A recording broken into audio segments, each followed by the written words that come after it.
Great to have you, the Joe Pags Show. Great radio stations all over the place. iHeartRadio, joepags.com. Of course, Newsmax TV as well.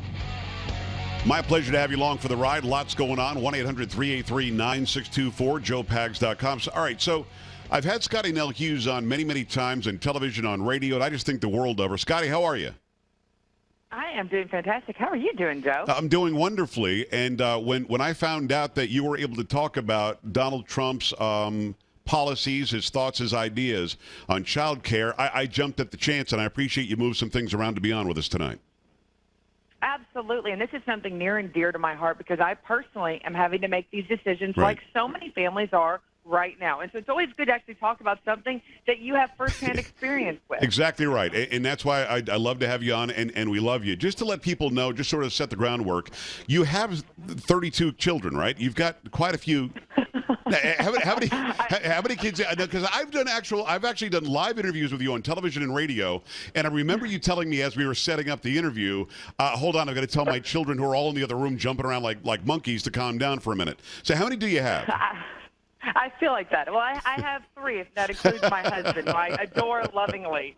But he's still a typical man who, leaves his clothes on the floor.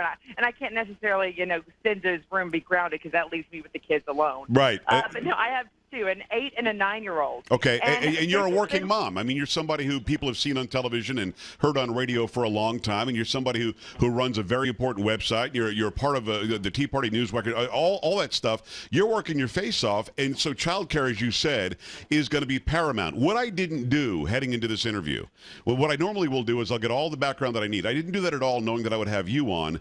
If I don't know anything about Donald Trump's policy on child care and on, parents out there trying to make a living while they've got kids at home, tell me what I need to know right up front about what he wants to do. Well, it's very simple. He is going to he's not going to punish people for having children, which unfortunately, this is one thing that the Republicans, I think, have had wrong the past few years with this. We are dealing with questions in families that probably have never existed before, where there are now more families with 2 people working than just one single family happening, with one person in the house being the breadwinner. And so now families right now are trying to balance, do I have another child, which is some in the past, it's almost been a luxury to have more children. Now it's almost a necessity. Do I have more child? Am I going to be able to actually take care of them?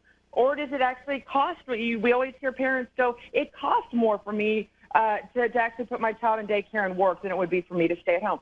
Mr. Trump is saying, no, that's not right, especially in a time when both parents are having to work as the household income has gone down by almost $4,000 since 2000. It's Scottie Nell Hughes. Scottie Nell, how can people find you? It's at Scottie Nell Hughes on Twitter, is it not? Absolutely. Please go to that, and you can always go to rightalerts.com. Here's one other thing I want to make sure your listeners hear, and this might be something that we've never heard Republicans talk about. Sure. In Donald Trump's plan, it not only talks about child care, but as we're seeing baby boomers obviously are aging, we're having to deal with this whole upper hemisphere of parents that are moving out of the workforce, and now children are having to make those decisions. Right. This actually puts dependent care, parental care within that plan as well. And that's something Republicans have been very hard to talk about in the past. But instead of sitting here and taking mom and dad, a lot of people my age, like I just did, are choosing to move their parents in their home to care for them. This is giving us that incentive as well to take care of them and to keep our family structures together, solidifying families once again. It's Scottie Nell Hughes on behalf of the Trump campaign, and Donald Trump has put out his plan for child care. I mean, oftentimes, you hit the nail on the head, and a lot of people listening, a lot of people watching, a lot of people right now are going, well, wait a second. This is a Republican candidate talking about helping those who are going to work. I mean, Donald Trump has done a lot of that kind of stuff, Scottie Nell, because, I mean, he's reached out to the minority communities, and that's got all the liberals up in arms. They don't know what to make about it. Well, he's only doing that because he's a racist. Well, now he's reaching out to single-parent homes. He's reaching out to homes where, as you said, both parents want to go out and work, but it's not financially feasible because you don't make enough money potentially to help with child care. I mean, he's going to grab a hold of a lot of people that normally would just, look the other way when it comes to a Republican candidate.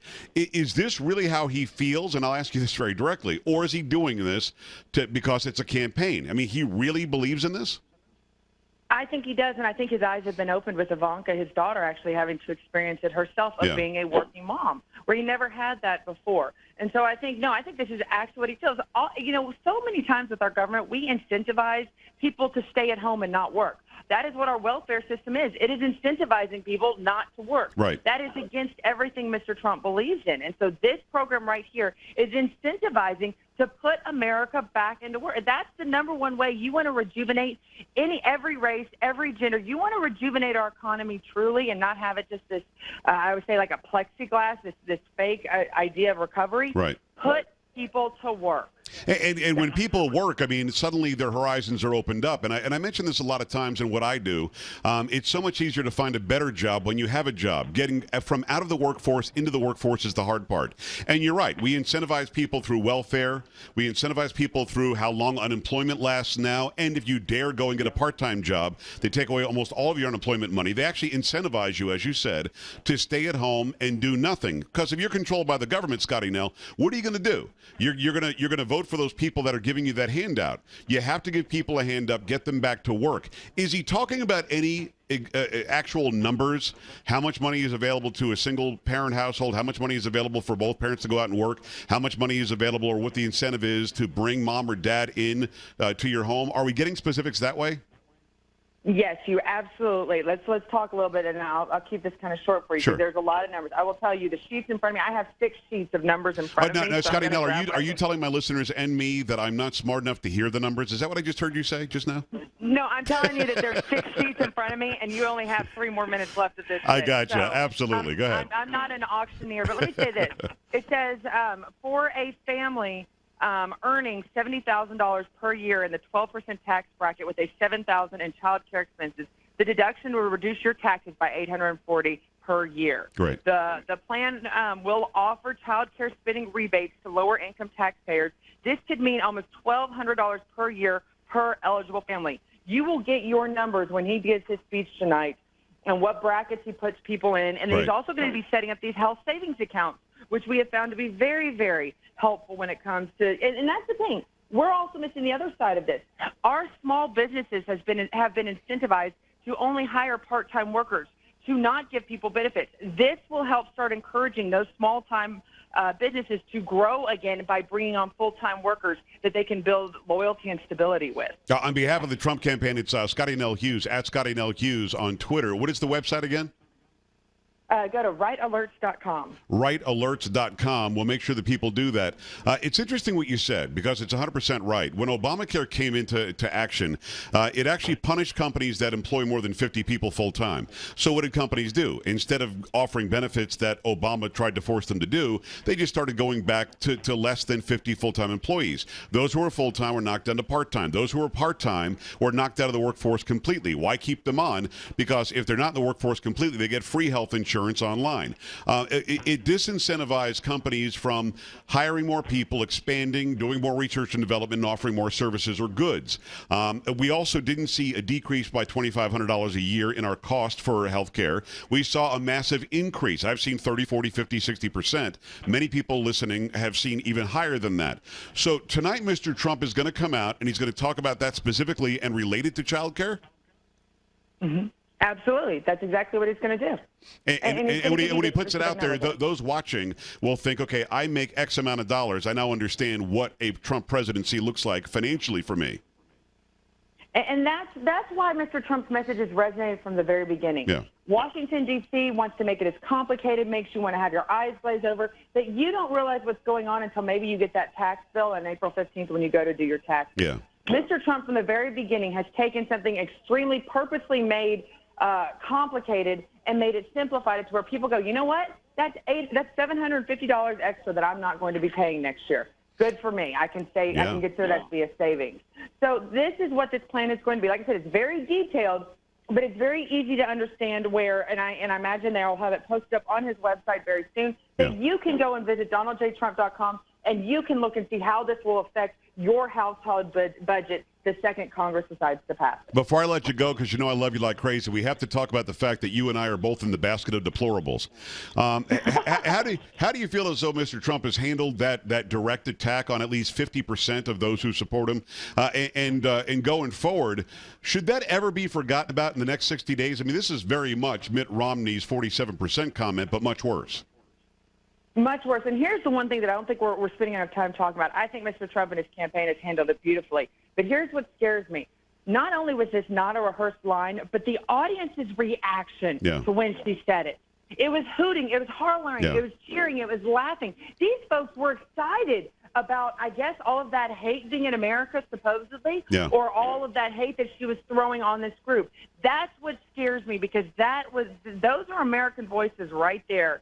And the fact that they're allowed to have that type of just animosity and evil and sit there and laugh about that evil really scares me as to where we're going. Well, it's a level of hatred. You're absolutely right that we rarely see them do publicly. Like President Obama talked about clinging to your gun and your Bible and your religion and whatever else. Well, he thought nobody was rolling tape.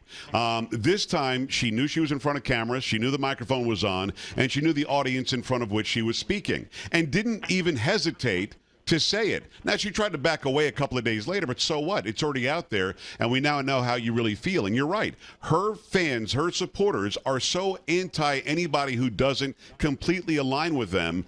We saw that hatred really, really bubble over the other day. And I got to tell you, between you and I, and forget the fact that we're all over the millions of people watching and listening. And the millions of people listening. Exactly right. Between you and me, Donald Trump has so improved how he handles things like that in the past 3-4 months. I mean, he's gotten really serious. I mean, look, I want to be the president, and I'm going to be smart about how I react, because even though I'm a New York guy and I sort of shoot from the hip because that's what we do from New York, I'm going to be very, very careful to make sure that everybody listening understands what I really think about these things. And I think that's been a vast improvement. Well, I will pass that message along. But the truth is, he's not a politician. His honesty and frankness was something needed within the Republican Party during that primary, because we had been fed, no offense, so much BS by so many politicians who let us down, who would stay on the campaign trail and get to D.C., and we wouldn't know anything until a senator was filibustering that something was happening up there. Right. That was what Donald Trump's frankness and his tone and his voice was needed to wake the Republican Party up. Right. Now it's time to talk to the country, and that's why you're seeing that tone change, and he truly has become what people have defined as presidential. Scottie Nell Hughes, don't be a stranger. It is rightalert.com, and also go on at Scottie Nell Hughes on Twitter. Thank you so much for taking the time. Let's hook up again soon, okay? Thank you, Joe. God bless. All right, right back at you. We'll talk to Scottie Nell again very soon. Your thoughts on what you just heard? Basket of deplorables, and I guess now people are selling T-shirts, and a lot of people hashtag deplorable, or I'm a deplorable yesterday when I did that on Twitter. I definitely want to hear from you on that. But now that you're getting specific, 60 days out from Donald Trump, a couple of questions. Long time coming, or right time for him to do that? And also, the right tactic to not at all mention Hillary Clinton's illness, which clearly there's an illness. But right tactic that he's taken so far, 1-800-383-9624, joepags.com. Stay right here.